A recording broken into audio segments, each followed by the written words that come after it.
it's something a bit philosophical, a bit controversial, and just as I said at first, today nile siku yenye at least we all have faith in something. Hakuna mtu nyana faith.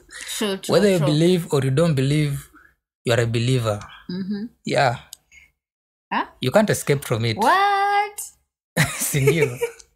Whether you believe or not, you are still a believer. Yeah. How so? Juu unapata inspiration kila siku. You can only inatoka mahali. Yeah, unaweza tu pata inspiration kwa kitu yenye una believe. Okay. Una feel something about it. Lazima ikuwe inatoka mahali hiyo inspiration. So in short, huwezi kosa kubelieve. You can't not believe. Maze, we are human beings. Human beings by default ni believers. Yeah. By default, we are believers. And today, my fellow believers on the other side, I want us to have a chat. I want us to, to go into a conversation.